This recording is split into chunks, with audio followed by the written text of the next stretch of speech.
The Craig Fahle Show on Deadline Detroit is sponsored by James Oliver Coffee Company at jamesolivercoffee.com.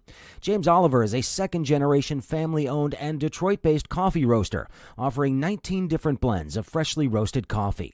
The company pioneered link temperature roasting, and they source the best beans from around the world to create an outstanding coffee experience, no matter which beans you choose. To start, try the Alma Mater blend. James Oliver Coffee gives $5 for each bag of its Alma Mater blend to the Detroit Public Schools Foundation. And don't forget, use the promo code CFSHOW, that's CFSHOW, to get 15% off your first order. James Oliver Coffee, available at select grocery stores in Metro Detroit and, of course, at jamesolivercoffee.com.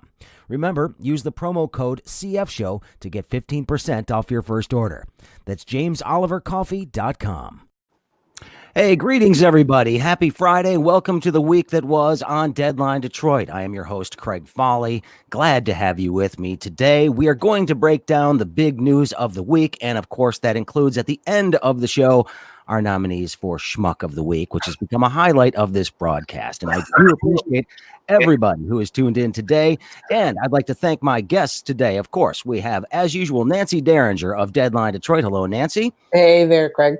Allan Lengel is the editor and co-founder of Deadline Detroit. Hello, sir. Hello. And special guest returning, Todd Perkins, of course, an attorney with Perkins Law Group. Thank you, Todd, for being back. I appreciate it.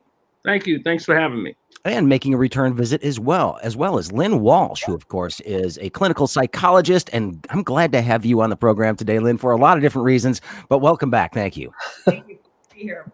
Well, I guess I want to start with the first question. I mean, obviously, the big story of the week is the revelations that Bob Woodward, of course, legendary journalist from the Washington Post and author, brought forward this week audio tapes, 18 different interviews he did with Donald Trump over the course of the last 10 months or so, in which some very, very damning information was revealed. Number one, and I think most importantly, is the president knew how dangerous the coronavirus was going to be, yet continued to downplay its danger to the public, as he was acknowledging on tape that this indeed was something that was deadly, potentially 5 times as deadly as the normal flu. And he still went out to the public and said, hey, it's kind of like the flu. It's not a big deal. It's the Democrats' new hoax. That was all bullshit. Those were all lies. We now know this. Now, granted, I thought he was lying a long time ago about this. I think he knew exactly what was going on, but having it on tape is something that is completely different. I'm not sure it changes the trajectory of this race in any way, shape, or form, but I don't know who wants to start first on this one, but I found myself just like shocked, one, that he would grant 18 different interviews to Bob Woodward, including not even alerting his staff the fact that he was doing it, and two, wondering what the hell would make him think that this was a good idea. So I'm going to let Lynn start on this one. From a psychologist's perspective, what kind of mental problems do you have that would make you think that this was going to turn out well for you? Well, it's a lot of what we already know. But so first and foremost, it's his impulsiveness. He's not able to curb impulses.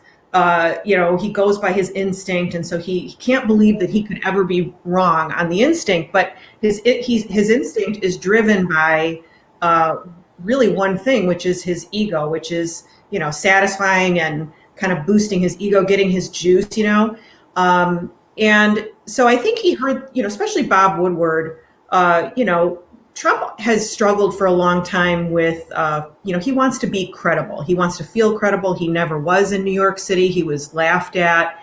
And that really was an ego injury for him.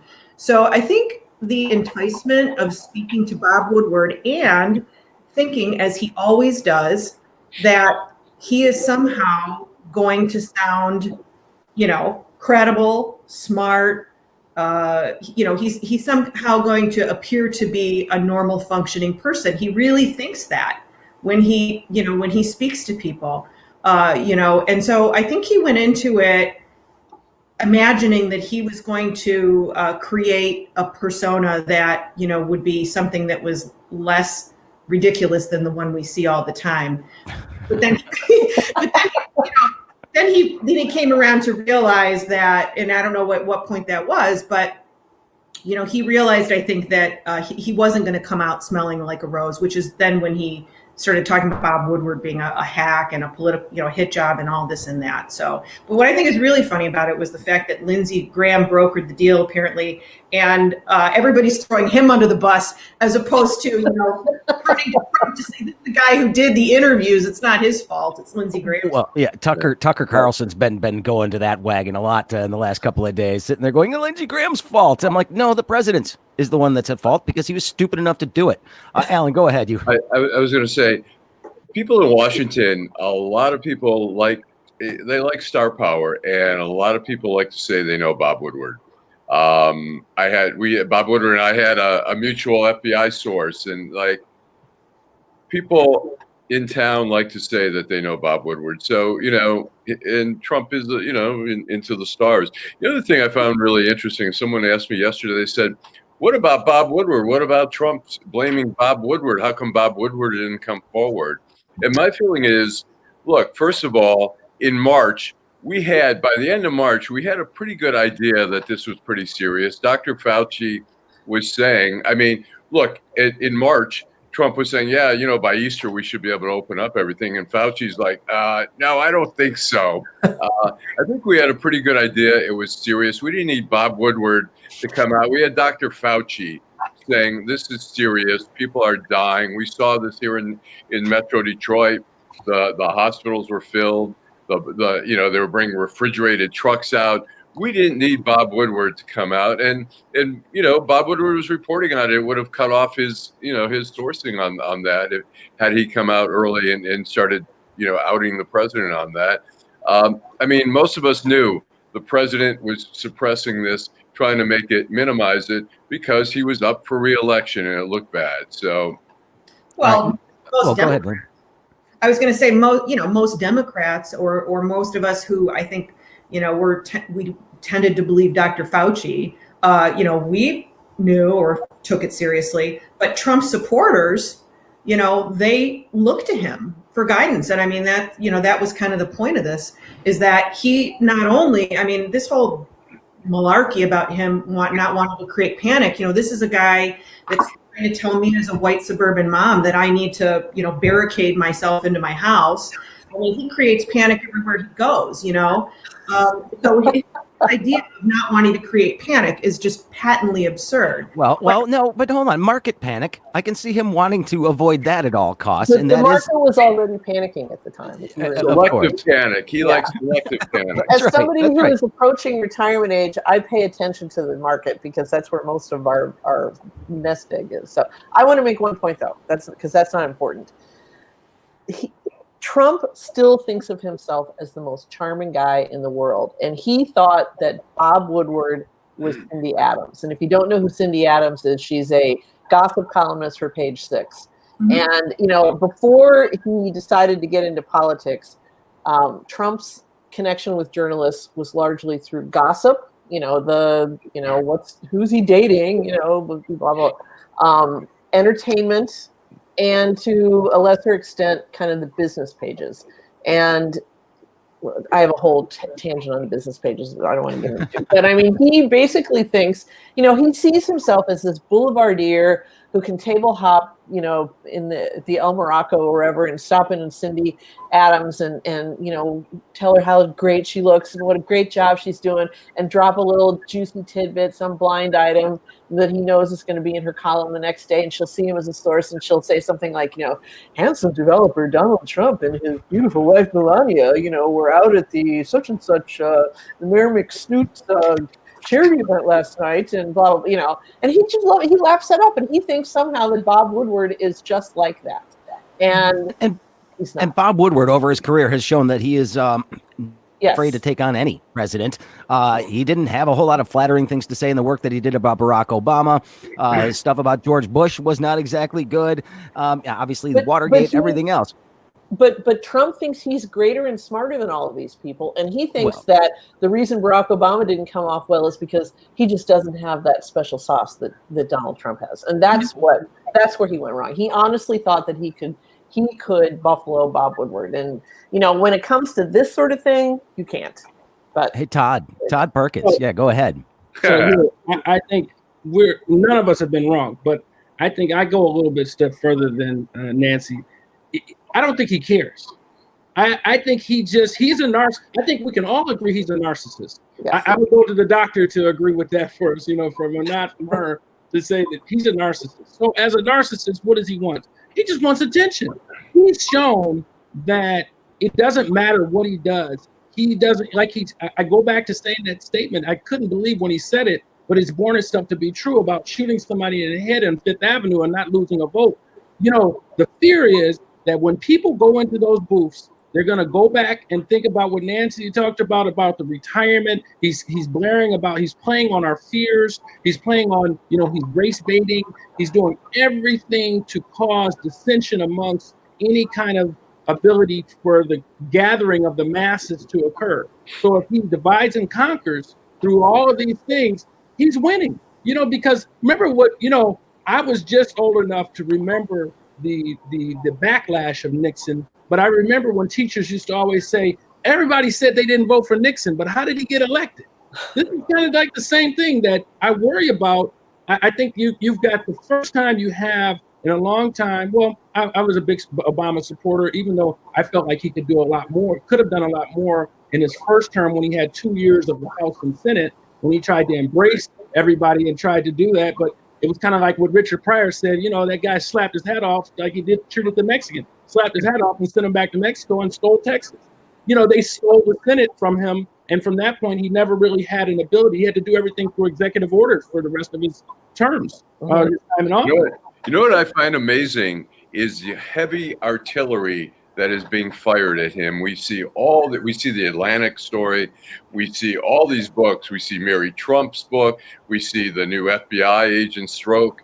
Doesn't matter. His book is out. We see the New York Times reporter. His book is out. Michael Cohen's book is out. Bob Woodward's book is out. And he really is not sinking in the polls. It's really amazing how much firepower that guy can do. And he's still standing. But he's not gaining anything though, and it seems to me that he has hit his ceiling. Now, maybe that's just optimism on my part, but I don't see any movement. There was no movement after either convention. It's just sort of set where it is now. I mean, it's like a Rocky movie though, Craig. It's like if he sticks around long enough after taking all this shelling, what happens? But here's the thing. Yeah, but Rocky was the good guy. Yeah, I got it. But we're in the area. Because people are rooting for the bad guys these days, even in the movies, that they're winning. But it's just this guy is. I mean, I'm really fearful that that Biden has a campaign not like Hillary's, where Hillary was just outing this guy as a bad guy, and she didn't push her own agenda because she was taking shelling too. Rather than just take the shelling like he is, he just wipes that stuff off.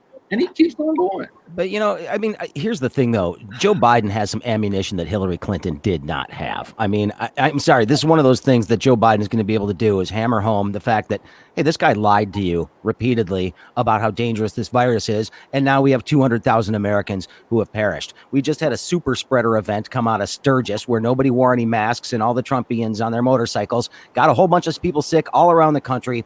We have a rally that took place yesterday in Saginaw with a couple thousand people there, none of them wearing masks. By the way, Kathy Gray, now of the New York Times, got booted out of that event for actually pointing out the fact that nobody was wearing masks. There was a credential issue there, so there's a little gray area. But at the same time, these things are still going on.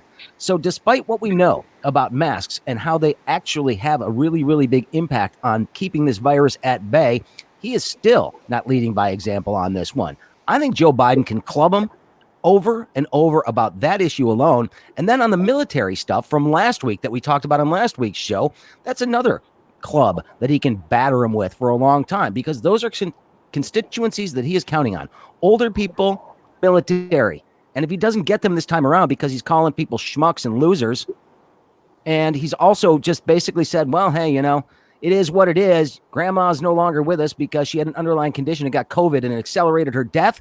I'm sorry. I think that's a winning issue for Joe Biden. And, I think Donald Trump can be beaten. Some of his people will never leave his side. But there's enough people on the fence still that are sitting there going, I'm not sure I'm going to make the same mistake again. I think Jon Stewart had a great line about masks and people trying to associate it with being liberal or whatever. And he said, look, the surgeons in surgery, He goes, they're not wearing masks because they listen to NPR, you know? Yeah, right. But no, you're too reasonable on that. And one thing that we aren't in to be able to caucus, almost like, remember when Mitt Romney was outed with that video talking about the 47%? I guarantee you their videos, his crew, I call it Donald Trump's crew, they are loyal to him to a fault. And, all of those guys. But, what he's also doing is the hidden language within the speeches that he's given that are defaming and denigrating to not only African Americans, race, but women, immigrants. You mean suburban housewives? Well, suburban. But the thing is, are those same suburban housewives going to be like the women from out in Philadelphia who, when they were talking about grabbing by the crotch or whatever like that, they were just like, they stood up for him and said that's, because their balance sheet is still intact a little bit, and he can claim, hey, I've done a great job considering what we've been through. That's what he's going to sell. I've done a great job, America, considering all that we've been through. The leadership was intact. Your money's intact. We're still trying to get you stimulus money, but these Democrats won't let us do it, and that's it. No, the Senate showed its true colors yesterday, and that bill that they put forward couldn't even pass their own caucus, and now they're not going to have any stimulus package before the election, which is bad. I guarantee you the president would like to give people a little bit of cash in their pocket before the election rolls around at minimum, and he would love the 1-2 punch of a vaccine and a check by the election day, so he could say he did that. His name on it. Yeah, exactly. And so, I mean, the Senate just can't get out of its own way. They just are dysfunctional. Getting back to the election, though, I think I would never say he can't win, because he could win before. I mean, he won before.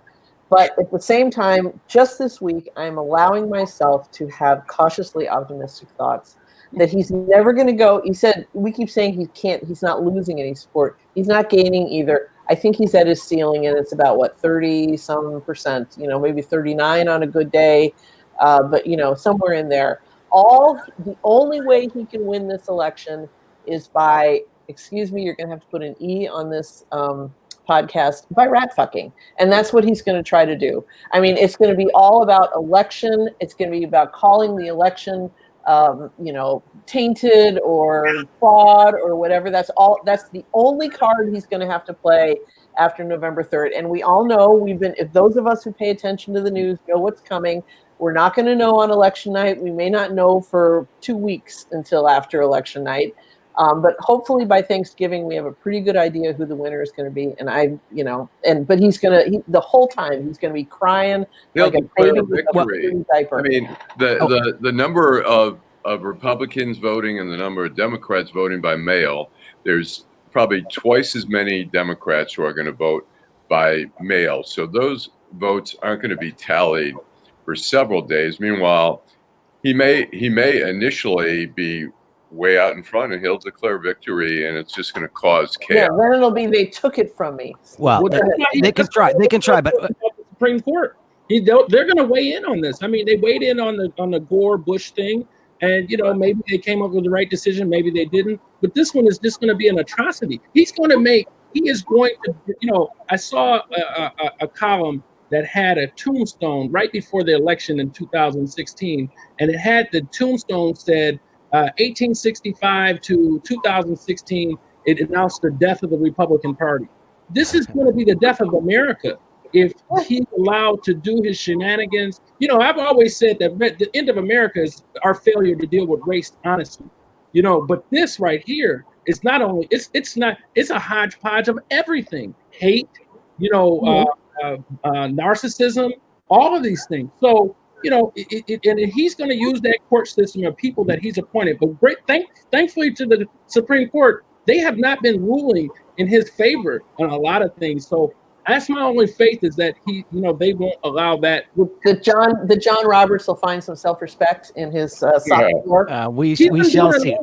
Hold on a second. We gotta move on to some other things here, but this is sort of along the same vein, and I want to play off of that very Nixonian phrase that Nancy just used a couple of moments ago. I'm not going to do it twice because I might be able to get away with one. 2, I'll get flagged, and then I will have to put that E label on there. Yes, that's exactly it. It looks now, there's a whistleblower has come forward saying that the Department of Homeland Security has basically pushed aside a report that highlighted Russians' attempts again to mess with the election, didn't want it out there. And of course, you've now got some reports that China and Iran may also be involved, but he basically he scuttled this report, said don't put it out there because the president doesn't like it. And we don't want to have any information out there about what the Russians are potentially doing. So yes, we have the internal politics of the United States, which are always dirty and scummy. Just watch the commercials anytime to see the dishonesty on display. But now, of course, you've got all of these bots and all this influence on social media that's going on and all this misinformation that's out there. And they're trying to basically pretend it's not happening, or at least not let us bring it to light. At some point, people have to believe that there are other actors out there that benefit from seeing us yell at each other all the time. This morning I had a posting on my feed, my Facebook feed, and it was by somebody. It was Bobby Lynn or something like that. It was a guy on a motorcycle, all American, and he had a picture of Biden, and it said something like, talking about, how can we let this pedophile with dementia. And there were like 450, things. So first of all, how the guy ends up on my feed, and second of all, I look at his page, and it looks like it was just created. Yeah. And those are the things that they look real, and I mean, people are jumping in and going, yeah, Biden, I wouldn't trust my child with him, and stuff like that. And it's very likely that those are the kinds of things that the Russians are doing, and it looks, they get a picture of a really all-American redneck with on a motorcycle with sleeveless leather jacket and tattoos. And Yevgeny, I need name. We are running out of name. Right. Is Bobby still named the American use? Right. Bobby? Yes. Yeah. I needed to bring that up because that's something that's sort of been lost amidst some of the other stories that are out there this week. And that's pretty significant. If the Department of Homeland Security is not wanting to brief people on what is actually going on, then I see that as a real problem. They're not working for our Homeland Security issues. They're working for Trump security issues. And that's an issue that I have. Same as the post office though, Craig. I mean, the Attorney General. And I mean, It's everything that he's done. And, no one's here to check him. And I just believe, just like Allan said, he's allowed to play this without playing it directly, whereas the Russians will go out and they'll use Facebook because Facebook should have taken heat in what they got about his ass to come through. But as soon as they see somebody put down $150,000 or $250,000, they're going to take that money and run that ad, and then they'll check it later and say, "Oh, we found out it was this source," but they took the money and they're not going to have to return it at that point. So there's so many different momentums that work and play on the frailties of an American society that's at its core racist. Well, and that's interesting though, Lynn, because that suggests to me this sort of deep-seated fear that they know exactly which buttons to push to get people to act and be motivated in some capacity. And, Todd's bringing up the race issue on this one. Clearly, that's at the core of the suburban, low-income housing question. That's not about housing or people's income. That's about race. But people are susceptible to this, and it's almost as if they want to believe it. You're right. And that actually reminds me of a sign I saw this week, and I wanted to bring this up on the show. So I live in Grosse Pointe, and I was driving down one of the very nice streets in Grosse Pointe. There was a sign. There was a Trump sign, but there was also a sign. It was also a Trump sign, but it said something like "silenced no more." Or, "We will be silenced no more." Oh, yeah. And I thought, you live in a $500,000 house, and have all the. Who the hell is silencing you? When have you been silenced? But what that is, and I think, so I agree with you that he's hit a ceiling, and people are going to vote the way they're going to vote. I mean, this is unlike any other election. So I don't know how many people at this point could really be on the fence, and people in general are looking for, they're going to consume the media that confirms what they already believe and they feel. You know what I mean? So, but this idea of silence no more, what that tells me, coming from a psychological perspective, is that, which we've already talked about, at length, in general, but people are inherently the way they are. They have the beliefs that they do. Trump is simply a figure that allows them to now unapologetically be, not everyone, but to be racist, to say, you know, I don't like immigrants, I don't want Muslims in this country, and I'm not going to be silenced, you know? So, you know, most people now just feel emboldened, and that's why Trump doesn't really matter and why he can say anything he wants to say, because there is nothing he can say that's going to make someone who supports him now not support him. And even when the evidence presents itself, and that's the whole thing. It's like, now, here's what was damning, I think, and going back, of course, to the Woodward stuff, is that when you have no defense for what he says, the first thing that happens is deflection. So everybody wants to blame Bob Woodward instead, or want to blame Lindsey Graham instead of blaming the dude who actually said the stuff on tape. So, and blaming the guy who didn't take the action that could have been taken, that could have potentially saved a lot of lives. Because now we actually have, there's something coming up on the 12th, or wait, today's the 11th. Yeah, tomorrow, I think, like this burn the mask rally that's taking place somewhere. And I'm trying to figure out where that was going on, but I heard about it on the news this morning. I'm like, are you kidding me? A burn the mask rally. Like, it's somehow that's our freedom, you know? Burn the mask party scheduled for next year. There was, I think in 1918, there were some protests about wearing masks and stuff like that. So it's, yeah, but they also used to bleed people still back then. Yeah, right. But I mean, Trump is definitely, you know, I mean, the interesting thing is that, you know, had Bob Woodward, to go back again, had Bob Woodward come out and said, hey, run for your lives, the guy's lying. I mean, we already knew. His people, I mean, just yesterday, CNN is interviewing a guy, and, you know, what is it? And Jim Acosta says to the guy, he says, why are you not wearing a mask? He says, because this whole thing is a fake. It's designed to destroy America. So those people weren't going to listen to Bob Woodward and say, I have a recording. They don't care. They just don't care. Allan, they will listen to Trump when he calls Bob Woodward a whack job. You know, right. They like words like that. They like succinct things that make them feel comfortable in the small. The junior high mindset. You know, so if Trump would have come out and said, this coronavirus is weak, we can beat this. We just wear masks. We're going to beat this weak coronavirus. We wouldn't be having this conversation right now. Right. You know, that's all he had to do. He could have called it sleepy coronavirus or something stupid like that. And then, you know, said, let's beat it wearing masks. And we would not be having this conversation. Liberal. He could have called it the liberal virus. All right. Well, let's move on, because something else happened this week that I found problematic. And Nancy and I actually discussed this a little bit yesterday. Donald Trump Jr.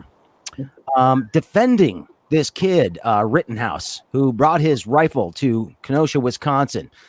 Gets his mom. He's 17, of course. Gets his mom to drive him up from Illinois so that he can bring his weapon to help defend Kenosha from the protesters that were out there, and the looters, and Antifa and MS-13 or whoever else the president's trying to lump in this group right now. The kid ends up murdering 2 people. That's basically what happened. He shot him. But then Don Jr. comes out there to defend him. And here's the phrase that I love. Hey, we all did dumb stuff when we were 17. And I'm thinking to myself, yeah, I did dumb stuff when I was 17. But when I was 17, the only reason I wanted to ever go to Wisconsin was to catch a Grateful Dead concert. I wasn't going there with a gun to take on a bunch of protesters and potentially start a quote unquote race war. And I certainly didn't have a mom who's like, let me drive you there, son. This is great. I mean, Don Trump Jr. should have just shut the hell up about this. Don't defend this kid. About everything. Who is his father? Exactly. I mean, but that's the whole thing. I mean, there's just no defending this behavior. This whole family is obviously totally screwed up. But the only people responsible for what happened in Kenosha are that kid and his mother who drove him there. Mm-hmm. I wonder if there's any chance if Trump loses that we can deport the whole family. Maybe they go to Slovenia with Melania. She can do chain migration for all of them. You know, to make an obvious point, Tamir Rice was 12 years old when he was shot to death. He was playing with a toy gun in a park, and he was shot to death. 12 years old by Cleveland police. Was that Cleveland? I think so. There's been so many.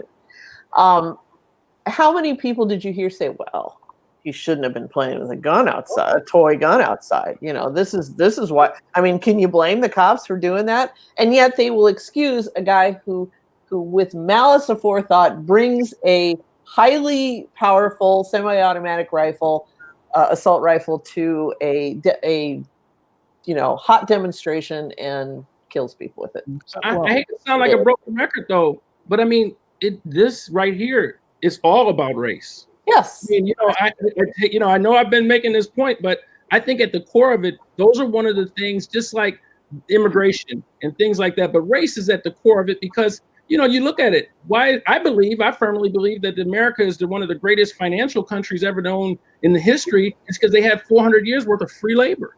And you get a leg up on that. And these people who are wealthy, the industrialists today, they don't want to acknowledge that. They want to let this just go by. But more importantly, that you think about it. Remember, there was a tank that walked by that guy with the AR, and they were asking him questions. I mean, imagine if that was a young African American kid with an AR around his neck.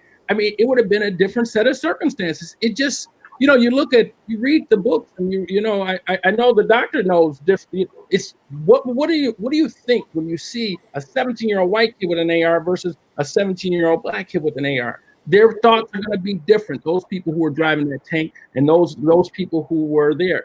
Nancy just said it. You got a 12-year-old kid playing with a play gun in a playground, and it really wasn't anybody there. He wasn't scaring anybody or anything like that. And they approached him. They engaged him.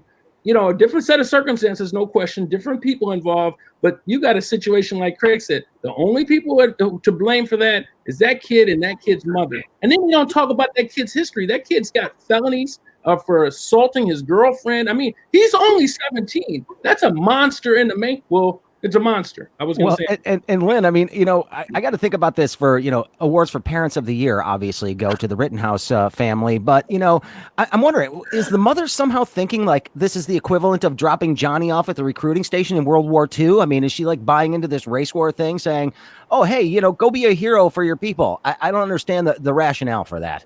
Well, I mean, clearly the apple didn't fall far from the tree here. You know what I mean? I can't imagine why any mother would, even if she was a virulent racist and a crazy person, a legitimate crazy person, why she would want her kid, drop her kid in the middle of this with an assault rifle. I mean, you'd think you'd want your kid as far away from something like that as possible. So that doesn't make no sense.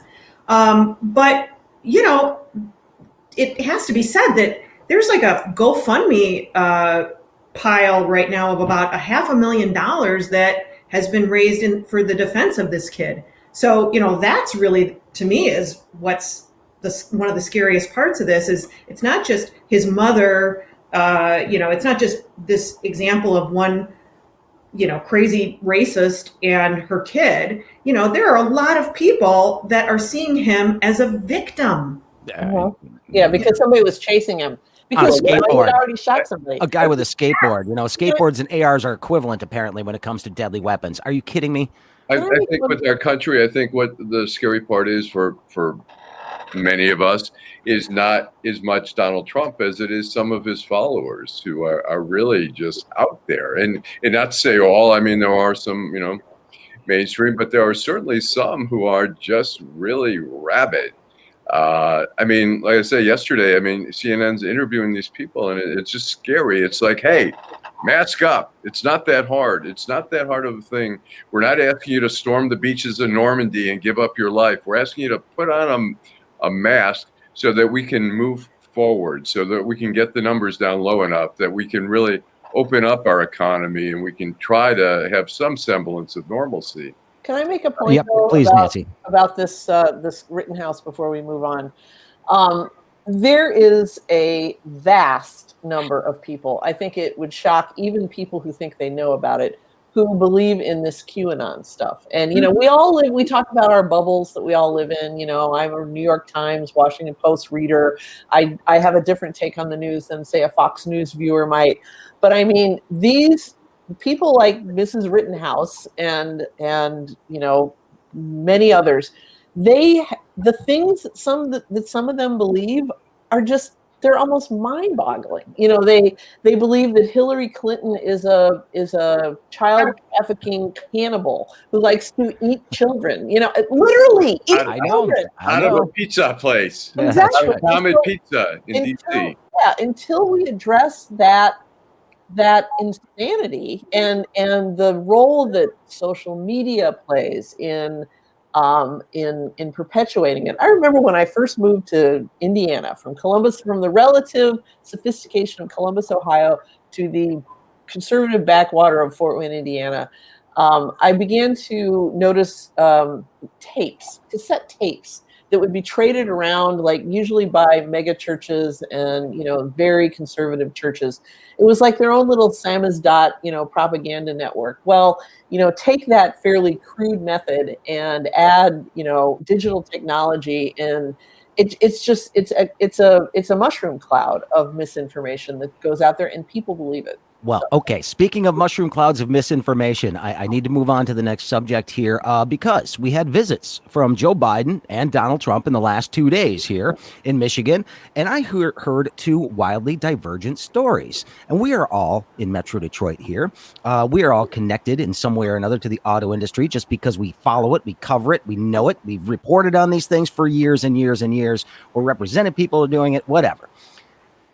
I heard Joe Biden say in his speech that, hey, we rescued the auto industry, which they did.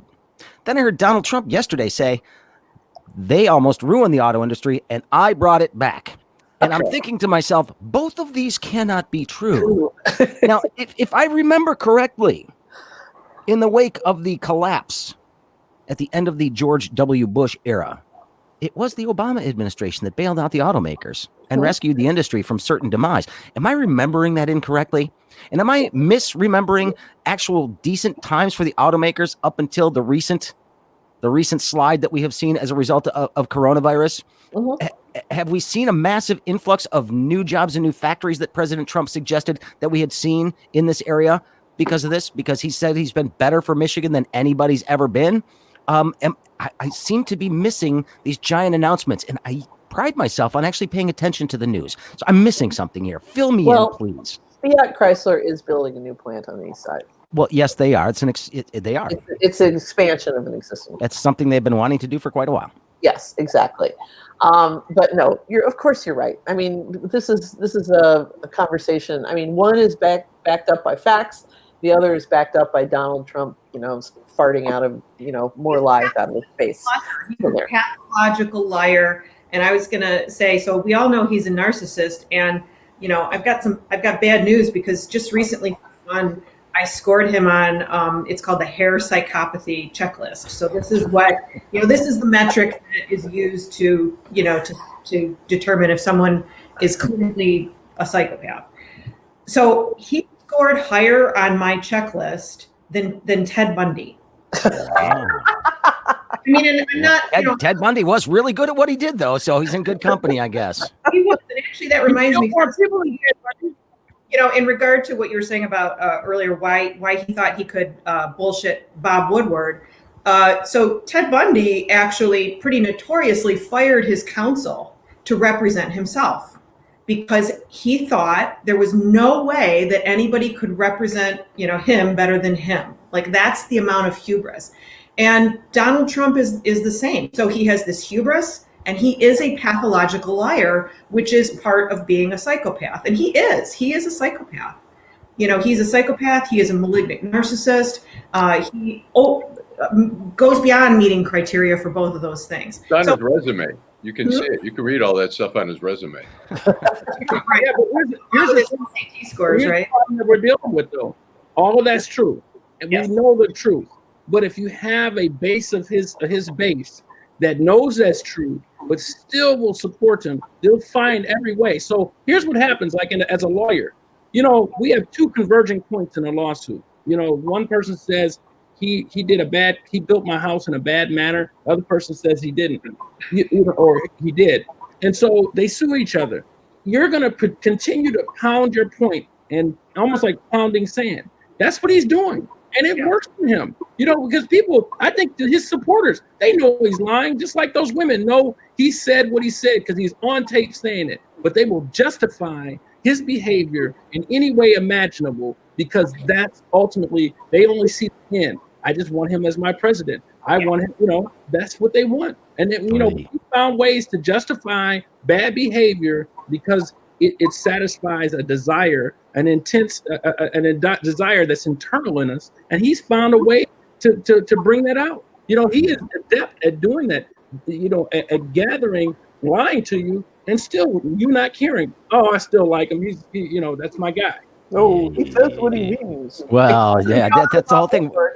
He doesn't say what he means because he changes his stuff all the time. So we have no idea what he means. All right. Well, his meaning changes. That's all. Well, we've got to move along here because we are running out of time. And I did want to spend just a couple of minutes before we get to Schmuck of the Week, talking a little bit about the reopening of schools this week. I had a podcast yesterday, and then people should go check it out, where I spoke to a couple of moms and a student about how the first week of school is going. The one thing that I did hear from them was that the schools seem to be a lot better prepared for the distance learning thing than they were when this was thrust upon us last spring. That was everybody scrambling to figure something out. But Lynn, I know you actually have some who are in high school right now and are probably sitting not too far away from you doing their work as we speak. How is it going so far? 3 days in or whatever it is. I would say, okay, I would agree that, it definitely seems better than last spring. I have two daughters who are seniors in the local high school and Grosse Pointe South. It's a good school.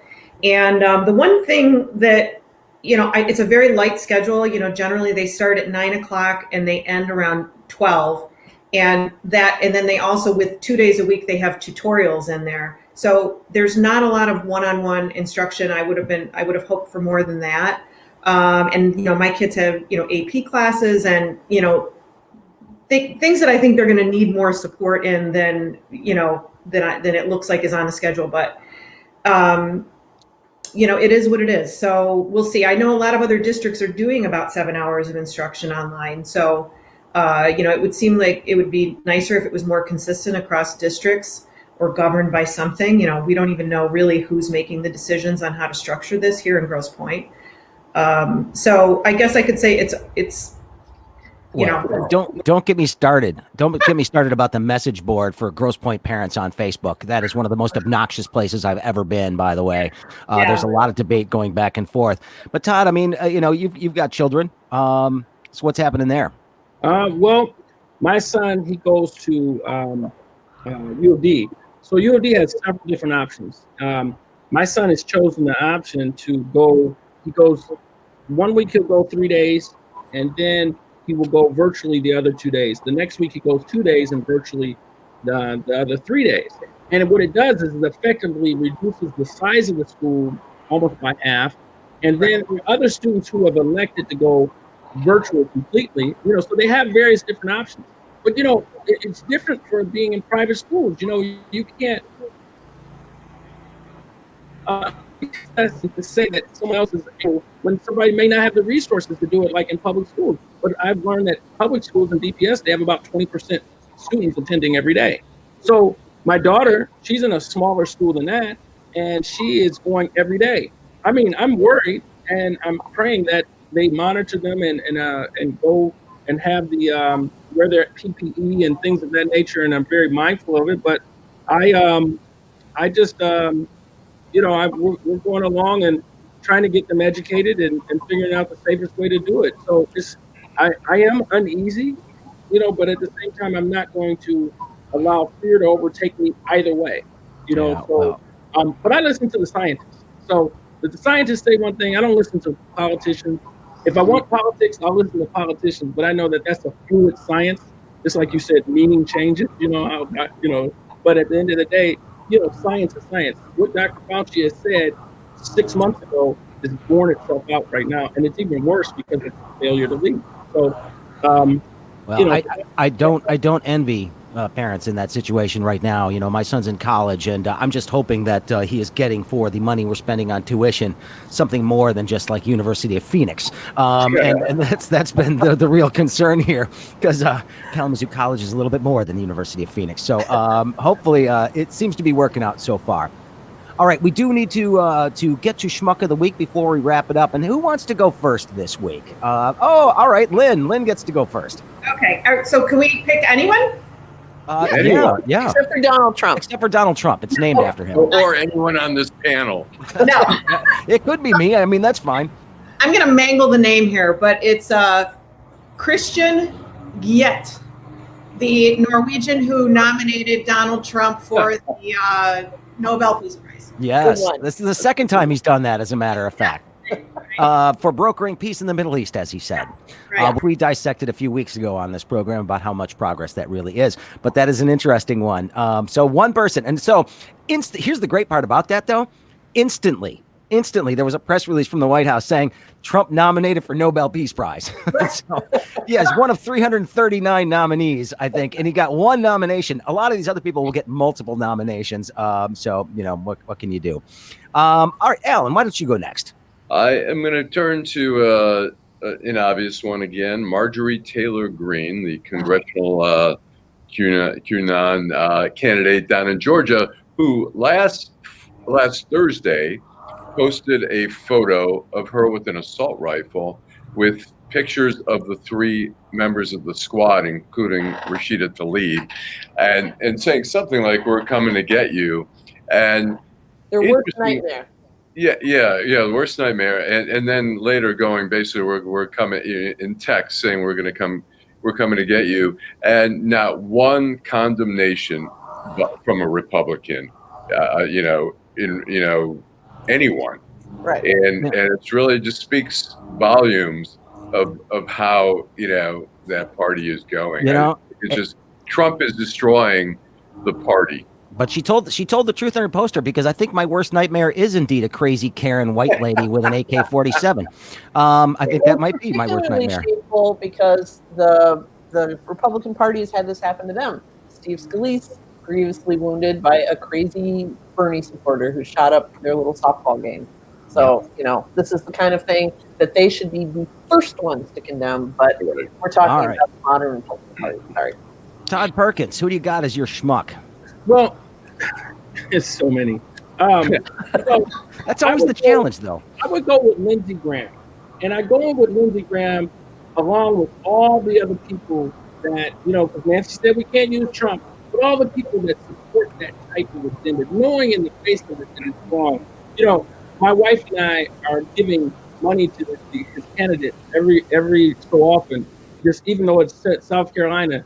But, that guy needs to go. And all the people that allow Trump to do what he does, especially those who are supposed to be proclaimed leaders. Lindsey Graham is a bum. He's saying, these guys are just, I'm going to use the hyperbolic terms that Trump uses. I'm just going to use them in the right context. That's what's interesting about that is the Lindsey Graham, if indeed he was the one that orchestrated these interviews, and you got Tucker Carlson and people like Sean Hannity coming after him. That could hurt him in South Carolina, because he's not exactly on great standing down there. But all right, I believe it is Nancy's turn. It is, and I'm going to do a slightly different take this time. I was telling you beforehand, I'm on a do-gooder binge this fall. I'm working as a census enumerator to make sure that Detroit is fully counted, and I've also worked as a poll worker, and I'm signed up to work in November. So my schmuck of the week are all the people that I know are home. I'm knocking on the door. All I want to do is get their head count, and are ignoring me. So this is kind of a collective schmuckitude thing. If a census enumerator knocks on your door, answer it, do the questions. It's easy. It can be done in 10 minutes. And I also want to encourage people that if you have time, sign up to be a poll worker. They're desperately needed, and it's going to be a crazy election. We're going to need all hands on deck. All right. I actually think that's a pretty good one. Okay, so I now have my Schmuck of the Week nominee, and it's an oldie but a goodie. She has actually come back on the scene. Ms. Michelle Bachmann, former Republican legislator from Minnesota. She was being interviewed on a religious news program last week, and here's my favorite thing. She was talking about who wants to take down the U.S. government, and she suggested that the enemy of the people are what she called transgender Marxists, transgender black Marxists who are seeking the overthrow of the United States and the dissolution of the traditional family. Now, this was on Kenneth Copeland's show, and he's a nut job too. but she was discussing Black Lives Matter and some of the anti-racism protests out there. So apparently we're supposed to be afraid of transgender black Marxists. That's one thing. But here's the great part.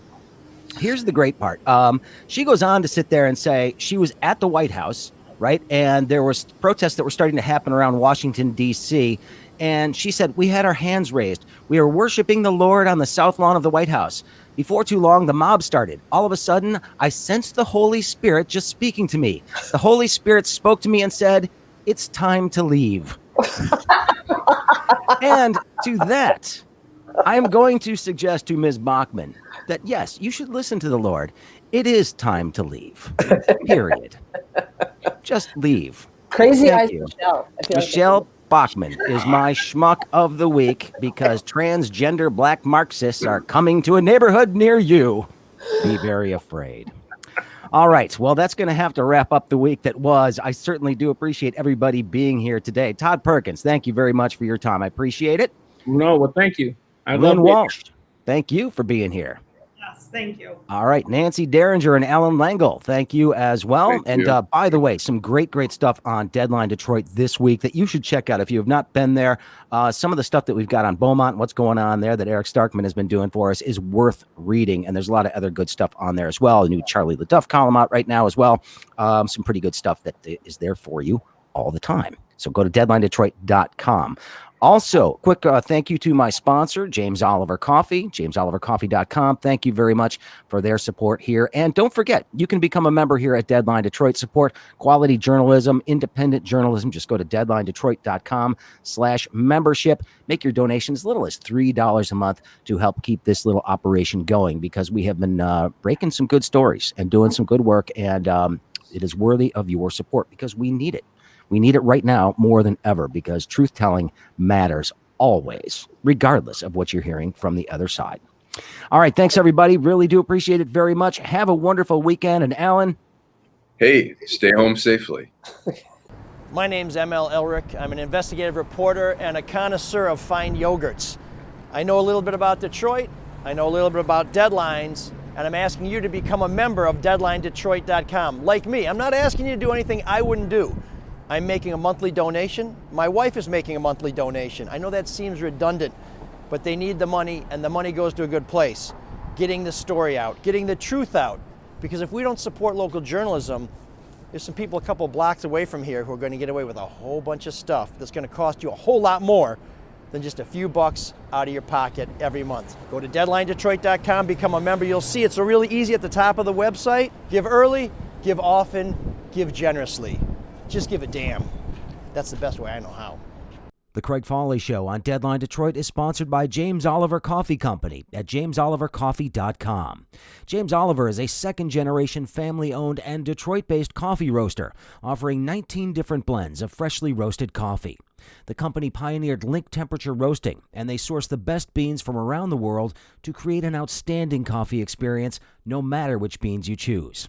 To start, try the Alma Mater blend. James Oliver Coffee gives $5 for each bag of its Alma Mater blend to the Detroit Public Schools Foundation. And don't forget, use the promo code CFSHOW, that's CFSHOW, to get 15% off your first order. James Oliver Coffee, available at select grocery stores in Metro Detroit and, of course, at jamesolivercoffee.com. Remember, use the promo code CFSHOW to get 15% off your first order. That's jamesolivercoffee.com.